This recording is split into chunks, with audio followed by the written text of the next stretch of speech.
Salmo 92 Traductor, P. Miguel Fuertes Lanero, Osa Sermón al pueblo Hipona. Cuaresma del 412-1. Cuando se recitaba este salmo, hemos oído su título, y si nos fijamos en el libro de la Escritura, en concreto en el Génesis, no nos será difícil de reconocer su significado. En el título, como en el frontispicio de un edificio, se nos indica lo que hay en su interior. Esta inscripción es la siguiente: alabanza de cántico para David en el día anterior al sábado, cuando fue creada la tierra. Recorriendo con el pensamiento lo que Dios hizo cada día, del primero al sexto, en los que creó y puso orden en el universo, puesto que el séptimo lo santificó, descansando de todas las obras que hizo, sobremanera buenas, encontramos que en el sexto día, que aquí se conmemora, ya que dice antes del sábado, creó a todos los animales de la tierra, y a continuación, en el mismo día creó al hombre a su imagen y semejanza. Con razón ordenó de esta manera los días, pues así también correrían en adelante los siglos antes de que descansemos en Dios. Y descansaremos si ejecutamos obras buenas. Como modelo de lo dicho, se escribió de Dios, y Dios descansó en el séptimo día después de haber hecho muy bien todas las cosas. Pero no se fatigó hasta el punto de que le fuera necesario descansar, ni dejar de obrar ahora, como lo asegura Cristo en el Evangelio: mi Padre sigue trabajando hasta ahora. Esto se lo dice a los judíos, que seguían pensando carnalmente de Dios, y no entendían que Dios obra en el descanso, y obra continuamente, y siempre está quieto. Luego también nosotros, a los que Dios quiso prefigurar en él, después de todas las obras buenas, obtendremos el descanso. Con todo, hermanos, todas estas obras buenas que ejecutamos aquí en el mundo, se hallan revestidas de trabajo, pues aún no se posee el descanso en la realidad, sino que es en esperanza. Pero si no se poseyese en esperanza, desfalleceríamos en el trabajo. Pero pasarán las obras buenas con trabajo. ¿Qué hay más bueno que dar pan al hambriento? ¿Qué cosa más buena que lo que oíamos cuando se leía el Evangelio, y nos decía en general: todo el que tenga 2 túnicas, que reparta con el que no tiene cedilla, y el que tenga alimentos, que dé al que no los tiene 3? Es obra buena vestir al desnudo. ¿Pero acaso permanecerá siempre esta obra? Cierto que lleva consigo una cierta incomodidad, pero se compensa con la esperanza del futuro descanso. ¿Cuánta molestia es vestir al desnudo? La buena obra no causa gran molestia, la mala sí. Quien viste al desnudo, si tiene recursos, no le cuesta. Si no los tiene, dé gloria a Dios en las alturas, y paz a los hombres amados por Dios. 4. Y al revés. ¿Quién podrá enumerar los trabajos que sufre el que quiere despojar el vestido? No obstante, todas estas cosas desaparecerán cuando lleguemos a aquel descanso en el que no habrá hambriento que alimentar, ni desnudo que vestir. Como todas estas obras buenas pasarán al llegar las obras perfectas, por eso este día sexto tiene su tarde. Pero en el sábado no encontramos que haya tarde, porque nuestro descanso no tendrá fin. Se dice aquí tarde, significando fin. Así como Dios hizo al hombre en el día sexto, a su imagen y semejanza, así vemos también que en la sexta edad del mundo, vino el Señor Jesucristo a restaurar al hombre a la imagen de Dios. La primera edad del mundo, como si fuese el día primero, se cuenta desde Adán hasta Noé. La segunda, como el día segundo, desde Noé hasta Abraham. La tercera, como el día tercero, desde Abraham hasta David. La cuarta desde David hasta la cautividad de Babilonia. La quinta desde la cautividad de Babilonia, hasta la predicación de San Juan. La sexta desde la predicación de ese Juan hasta el fin del mundo. Después del sexto día, llegamos al descanso. Luego ahora está transcurriendo el día sexto. Si es así, mirad por qué dice el título del Salmo: en el día anterior al sábado, cuando la tierra fue creada. Oigamos ya el Salmo, preguntémosle cuándo fue fundada la tierra, no sea que lo fuera entonces, y no lo leamos así en la Escritura. ¿Cuándo, pues, fue fundamentada la tierra? ¿Cuándo se llevó a cabo, sino cuando sucedió lo que hemos leído ahora del apóstol, que dice: por lo tanto, hermanos, manteneos firmes e inconmovibles en la fe? 5. Así que queda claro que cuando todos los fieles, extendidos por toda la tierra, están firmes en la fe, la tierra está fundamentada. Es entonces cuando el hombre se hace a imagen de Dios. Esto es lo que significa el sexto día del Génesis. Pero, ¿cómo hizo Dios esto? ¿Cómo fue fundamentada la tierra? Cristo vino para fundar la tierra, pues nadie puede poner otro fundamento que el ya puesto, Jesucristo. 6. Es de él, pues, de quien canta el Salmo.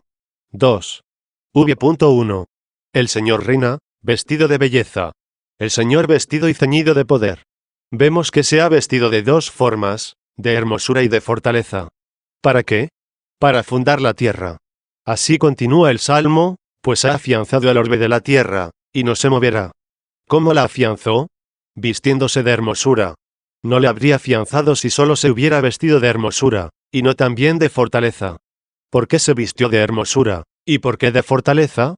Pues ha expresado las dos cosas, ya que sigue el Salmo, el Señor reina vestido de belleza. El Señor vestido y ceñido de poder. Sabéis, hermanos, que al venir nuestro Señor Jesucristo en la carne, y predicar el Evangelio del reino, a unos les agradaba y a otros les disgustaba. Se dividió el parecer de los judíos. Unos decían, es un hombre de bien. Y otros decían, no, porque embauca a las multitudes 7. Unos hablaban bien de él, otros, en cambio le difamaban, le criticaban, le injuriaban. Por tanto se vistió de hermosura para aquellos a quienes agradaba, y para sus detractores, se vistió de fortaleza y poder. Imita tú también a tu Señor, para que puedas ser su túnica. Ponte bien vestido para quienes les agraden tus buenas obras, y sé fuerte frente a tus detractores. Escucha al apóstol Pablo, y mira cómo imitó al Señor, y se vistió de hermosura y de fortaleza. Dice así, somos el buen olor de Cristo en todas partes, tanto para los que se salvan, como entre los que se pierden. Porque a quienes agrada el bien, se salvan, y los detractores del bien, se pierden. Por lo que a él le competía, difundía el buen olor de Cristo. Pero, ay de los desgraciados que pierden la vida por el buen olor. Pues no dice, somos buen olor para unos y malo para otros, sino que dice, somos el buen olor en todas partes, tanto para los que se salvan, como para los que se pierden. Y añade a continuación, para unos somos perfume de vida para la vida, y para otros somos olor de muerte para la muerte. 8. Para quienes era olor de vida para la vida, se había vestido bellamente, para quienes era olor de muerte para la muerte, estaba vestido de poder. Si te alegras solo cuando te alaban los hombres, porque les agradan tus buenas obras, y cesas en ellas cuando te censuran, y piensas que has perdido su fruto, porque topaste con vituperadores, y no permaneces inconmovible, pues entonces no perteneces al orbe de la tierra, que no se conmoverá. El Señor se vistió de fortaleza y se ciñó. Sobre esta hermosura y fortaleza, dice San Pablo en otro lugar, con las armas de la justicia a derecha y a izquierda.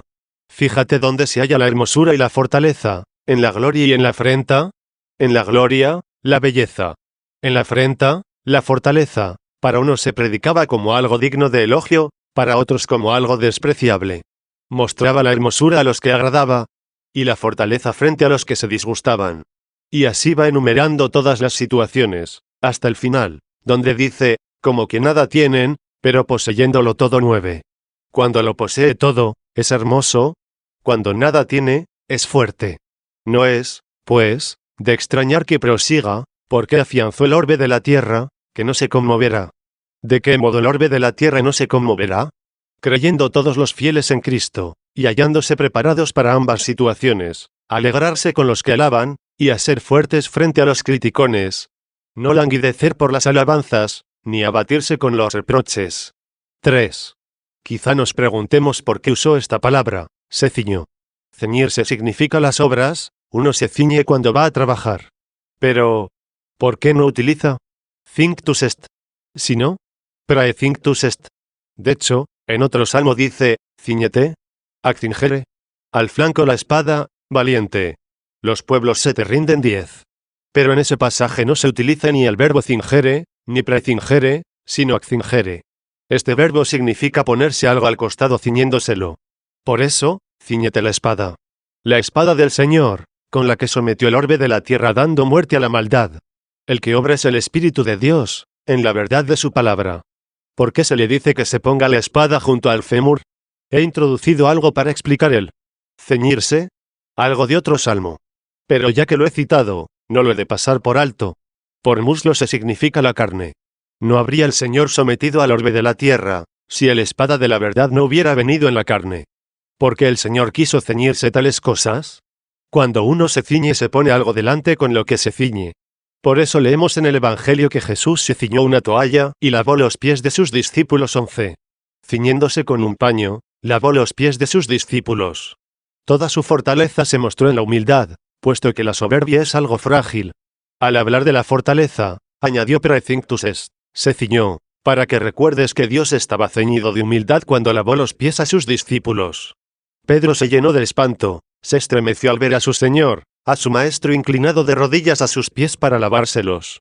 ¿Cuándo os he dicho a su Maestro? ¿Os he dicho menos que su Señor? Por eso, espantado le dijo, Señor, ¿no me lavarás a mí los pies? Y Jesús le contestó, lo que yo hago tú no lo comprendes ahora, lo comprenderás más tarde. Y Pedro le replicó, tú no me lavarás los pies jamás. Y Jesús, si no te dejas lavarlos, no tienes nada que ver conmigo. Pedro, tras aquel aspaviento, al ver el Señor lavarle sus pies, se asustó más todavía, al oír, no tendrás nada que ver conmigo, y creyó que lo realizaba por alguna razón, que no lo habría hecho si no se encubriese en ello algún misterio, y, entonces le respondió, Señor, no solo los pies, sino también las manos y la cabeza.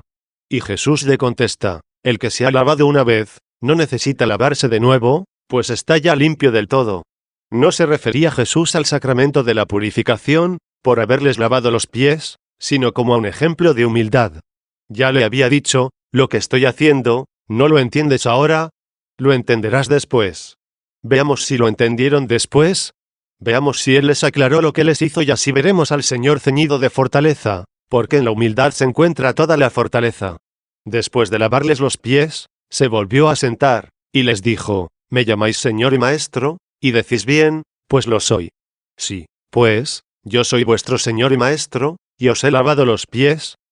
¿Cómo os deberéis portar entre vosotros? 12 Sí, pues, en la humildad está la fortaleza, no tengáis miedo a los soberbios. Los humildes son como la piedra está por debajo, pero es sólida. ¿Y los soberbios? ¿Qué? Son como el humo, están por arriba, pero se esfuman. Debemos, pues, fijarnos en la humildad del Señor, que se ciñó, como nos recuerda el Evangelio. Se ciñó para lavar los pies a sus discípulos. 4. Hay algo más que en esta palabra podemos entender. Dijimos que el que se ciñe se pone algo delante para adaptárselo ciñéndolo. A veces, los que nos critican, lo hacen en nuestra ausencia, a nuestras espaldas, y otras veces nos lo hacen a la cara, como lo hicieron con el Señor pendiente de la cruz, si es el Hijo de Dios, que baje de la cruz. 13. Cuando alguien te injuria estando ausente, no necesitas fortaleza, porque no le oyes ni lo sientes. Pero si se te injuria a la cara, necesitas ser fuerte. ¿Qué significa que seas fuerte? Que debes soportar la ofensa. No creas ser fuerte, cuando oyes un ultraje, y le respondes con un puñetazo al ultrajador, como vencedor de la ofensa. No está la fortaleza en herir al ultrajador, porque entonces eres tú el vencido por la ira. Y el colmo de la idiotez es llamar fuerte al vencido, siendo así que dice la Escritura, mejor es el que vence la ira, que el que conquista una ciudad. 14. Dijo que era mejor el vencedor de la ira, que el conquistador de una ciudad. Tienes, pues, un gran adversario dentro de ti mismo. Cuando al oír un ultraje comience a despertarse en ti la ira, para devolver mal por mal, recuerda las palabras del apóstol, no devolváis mal por mal, ni injuria por injuria. 15. Recordando estas palabras, quebrantarás la ira y tendrás la fortaleza. Y si alguien te ofendió a la cara, no a tus espaldas, te has ceñido, praecinctus de fortaleza. 5. Escuchemos ya lo que falta, es un salmo breve. Ha consolidado el orbe de la tierra, y no se moverá. Ya veis, hermanos, que muchos creen en Cristo. Son una gran multitud. Pero habéis oído en la lectura del Evangelio, que vendrá el Señor Jesús a esta multitud trayendo el bieldo en su mano, y aventará su era, recogiendo el grano en el granero, y echando la paja al fuego inextinguible. 16. Los buenos y los malos se hallan por toda la tierra. Los buenos son el grano, y los malos la paja. En la era se trilla. El trillo muele la paja y limpia el trigo. ¿Cuál es el orbe de la tierra que no se conmoverá? Sin duda que no habría dicho esto si no existiera. Hay, pues un orbe de la tierra que no se conmoverá, y otro que se conmoverá. Los buenos que permanecen firmes en la fe, son un orbe de la tierra, y nadie diga que se hallan aparte. Los malos que no permanecieron en la fe, al soportar alguna tribulación, son también otro orbe de la tierra. Luego hay un orbe de la tierra móvil, y otro inmóvil, del que habla el apóstol. Fíjate en el orbe de la tierra móvil. Te ruego, decía el apóstol a Timoteo, que evites el trato de algunos, entre los cuales se hallan Himeneo y Fileteo, que se alejaron de la verdad, diciendo que la resurrección ya tuvo lugar, y apartaron de la fe algunos. ¿Acaso estos pertenecían al orbe de la tierra inconmovible? Eran paja. ¿Dice que apartaron de la fe a algunos? ¿No dijo? ¿A todos? Y si lo hubiera dicho, deberíamos entender a todos los que pertenecen a la ciudad de Babilonia, que ha de ser condenada con el diablo. Y lo que dice Pablo es, apartaron de la fe a algunos. Y como si le preguntasen, ¿y quién podrá oponérseles? Añade a continuación, el firme fundamento se basa en Dios. Este es el orbe de la tierra inconmovible. Esta es su señal. ¿Cuál es la señal del firme fundamento? El Señor conoce a los que son suyos. Este es el orbe de la tierra que no se conmoverá. El Señor conoce a los que son suyos. ¿Y cuál es la señal? Aléjese de la injusticia todo el que invoca el nombre del Señor. 17. Apártese ahora de la injusticia, puesto que no puede apartarse de los injustos, ya que la paja está mezclada con el trigo hasta que no sea aventada. ¿Qué diremos, hermanos? Hasta en la misma era es admirable lo que pasa con el trigo. Se aparta de la paja al ventilarla, pero no de la era cuando es trillado. ¿Cuándo será definitivamente apartado? Cuando venga el vialdador. Luego ahora la era es todo el orbe de la tierra. Es, pues, necesario, si quieres progresar, que vivas en medio de los malvados. No puedes apartarte de ellos. Apártate de la maldad.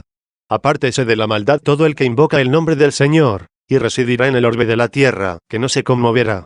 6. V.2. Tu trono, oh Dios, está preparado desde entonces. ¿Y qué es desde entonces? Es como si dijera, ¿cuál es el trono de Dios? ¿Dónde se asienta Dios? En sus santos. ¿Quieres ser trono de Dios? Prepara en tu corazón un lugar donde se asiente. ¿Cuál es el trono de Dios, sino el lugar donde Dios habita? ¿Y dónde habita Dios, sino en su templo? ¿Cuál es el templo de Dios? ¿Está construido con paredes? De ninguna manera. ¿Es acaso este mundo, ya que es lo bastante grande y digno para contener en él a Dios? No, no cabe en él quien lo ha hecho. ¿Y en dónde cabe Dios? En el alma que está en paz, en el alma del justo. En ella está. ¡Qué cosa admirable, hermanos! No hay duda de que Dios es grande, para los fuertes es de gran peso, pero es leve para los débiles. ¿A quiénes me refiero cuando digo fuertes? A los soberbios, que se apoyan en sus propias fuerzas. Porque la debilidad, esa que reside en la humildad, es la mayor fortaleza. Fíjate en lo que dice el apóstol, cuando soy débil, entonces soy fuerte. 18. Esto es lo que recordé al hablaros de que el Señor se ciñó de fortaleza para enseñar la humildad. Luego ella es el trono de Dios, que lo expresa claramente un profeta. ¿Sobre quién descansa mi espíritu? Es decir, ¿dónde descansa el Espíritu de Dios, sino en el trono de Dios? Mira cómo describe este trono. Quizá esperabas oír hablar de una casa de mármol, de amplios atrios y de gran magnitud, con luminosos artesonados, y situada en una alta cumbre. Escucha lo que Dios se ha preparado para él. ¿Sobre quién reposará mi espíritu? Sobre el humilde y el pacífico que teme mis palabras. 19. ¿Eres humilde y pacífico? En ti habita Dios. Dios es excelso, pero no habitará en ti, si pretendes ser excelso. ¿Quieres ser elevado, para que habite en ti? Sé humilde y teme sus palabras, y entonces habitará. No teme la casa que se estremece, porque Él la afianza. Oh Dios, tu trono está preparado desde entonces. Es decir, desde aquel tiempo. ¿Desde cuándo? Quizá desde la víspera del sábado. Desde aquel tiempo, ya que el título del Salmo nos lo sugiere así, el sexto día, o sea, en la sexta edad de este mundo, en que el Señor se encarnó. Luego desde aquel tiempo, en que apareció como hombre, en que salió del seno materno. ¿Qué dice otro salmo? En el esplendor de los santos, desde el seno materno. En el esplendor de los santos, es decir, para que sean iluminados los santos y vean a Dios encarnado, y sea purificado su corazón, y lo puedan ver en su divinidad. En el esplendor de los santos, desde el seno materno. Pero, ¿cómo sigue? Para que no pensaras que comenzó a existir Cristo desde el momento en que nació, como comenzó Adán, como Abraham, como David, dice, antes del lucero matutino, yo te he engendrado. 20. Antes de todo lo que se ilumina. Por el lucero matutino se entienden todas las estrellas, y por las estrellas las edades del mundo. 21. Y así descubras que Cristo existía antes de los tiempos. Y, sin lugar a duda, el que nació antes de los tiempos, no puede ser que haya nacido en el tiempo, puesto que los tiempos son también criaturas de Dios. Y efectivamente, si todas las cosas fueron hechas por él. 22. también los tiempos fueron hechos por medio de él. O también, antes de todo espíritu que es iluminado, refiriéndolo a la sabiduría, dice, yo mismo te engendré antes de la aurora. Entienda vuestra caridad. Así como al decir, desde el vientre materno, como para preservar la integridad de nuestra fe, no fuéramos a creer que su existencia comenzó desde el nacimiento del vientre virginal, añadió a continuación, yo te he engendrado antes de la aurora. Y así, aunque aquí haya dicho, desde aquel tiempo, es decir, desde un cierto tiempo, desde la víspera del sábado, desde la edad sexta del mundo, cuando vino el Señor Jesucristo, y nació con un cuerpo humano, ya que se dignó hacerse hombre por nosotros, como Dios que era, no solo existía antes de Abraham, sino antes del cielo y de la tierra. Él mismo dijo, antes de que Abraham existiera, yo soy 23, pero no solo antes de Abraham, sino antes de Adán, incluso antes de los ángeles, del cielo y de la tierra, porque todo fue creado por él, y para que tú no creyeras que existía desde el día de la natividad del Señor, cuando nació, añadió el salmista, tu trono, oh Dios, está preparado. Pero, ¿de qué Dios se trata? ¿Y tú eres eterno? Abba eterno, Dixit en griego, apoayonos, aion a veces significa siglo, y a veces eternidad. O tú, que pareces nacido desde aquel entonces, existes desde la eternidad. No se piensa en su nacimiento humano, sino en la eternidad divina. Comenzó como hombre en su nacimiento, y fue creciendo, lo habéis oído en el Evangelio. Eligió a sus discípulos, los colmó del Espíritu Santo, y comenzaron a predicar como discípulos. Es quizá de esto de lo que se habla en lo que sigue. 7. VV.3-4. Han levantado los ríos sus voces. ¿Cuáles son estos ríos, que han levantado sus voces? No los hemos oído. Ni cuando nació el Señor, ni cuando fue bautizado, ni cuando padeció. Leed el Evangelio, y no encontraréis que hablaron los ríos. Pero poco es haber hablado, ya que dice, alzaron sus voces. Luego no solo hablaron, sino que hablaron con voz poderosa, elevada. Pero, ¿cuáles son los ríos que hablaron? Dijimos que en el Evangelio no lo leemos. A pesar de todo, investiguemos en él. Porque si en él no lo encontramos, ¿dónde lo encontraremos? Yo os lo podría inventar. Pero de repente me convertiría en un inepto fabulista, dejando de ser un fiel administrador. Investiguemos en el Evangelio, juntos busquemos cuáles son los ríos que elevaron sus voces. Se dice en el Evangelio que Jesús estaba de pie y clamaba. ¿Qué clamaba? Fijaos que aquí nos encontramos con el manantial de los ríos clamando. Él, fuente de la vida, desde donde los ríos seguirán su curso, levantó el primero su voz. ¿Y qué gritaba Jesús estando en pie? El que cree en mí, como dice la Escritura, de su entraña manarán ríos de agua viva. Y añade a continuación el evangelista, esto lo decía refiriéndose al Espíritu que iban a recibir los que creyeran en él. Porque el Espíritu aún no se había dado, ya que Jesús todavía no había sido glorificado 24. Pero al ser glorificado Jesús por la resurrección y la ascensión a los cielos, como bien sabéis, hermanos, pasados 10 días, por un cierto misterio que ello incluía, envió su Santo Espíritu y colmó a sus discípulos 25.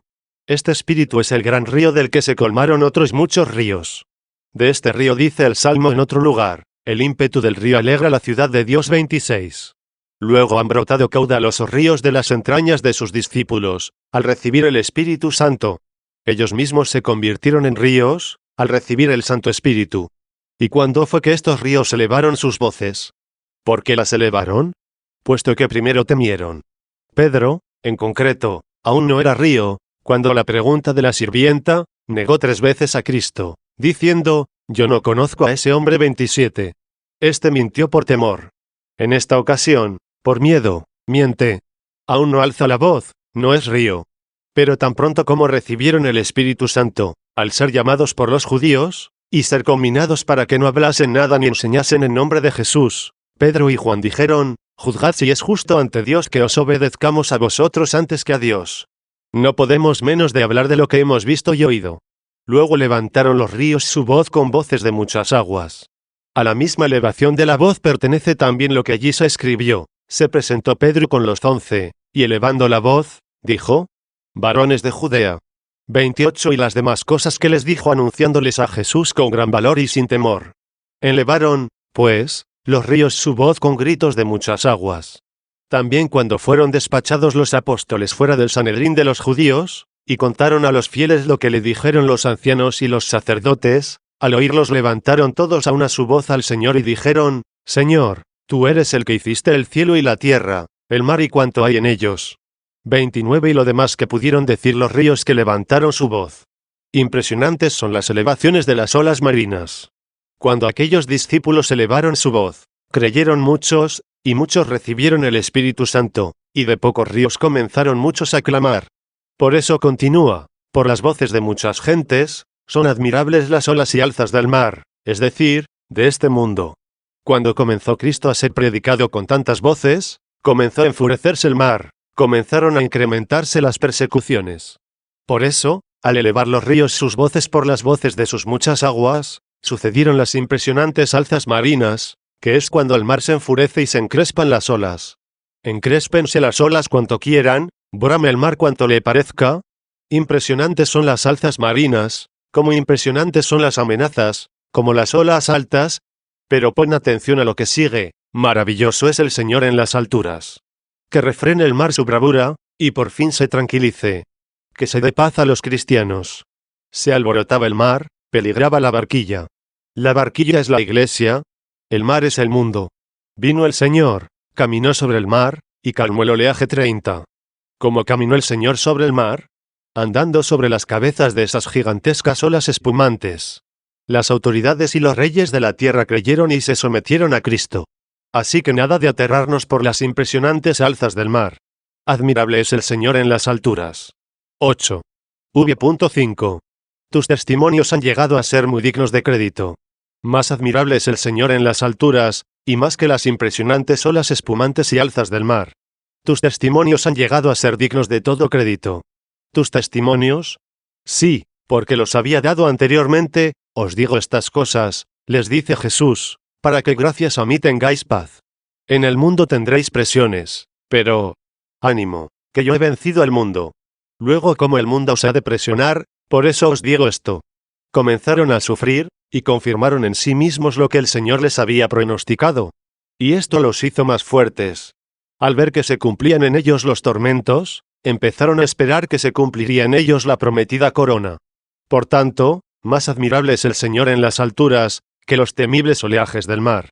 Para que tengáis, dice, paz en mí, dado que en el mundo vais a tener sufrimientos. ¿Qué hacer, pues? Se enfurece el mar, se encrespan las olas y braman furiosas. Soportamos torturas. ¿Acaso no desfalleceremos? En absoluto.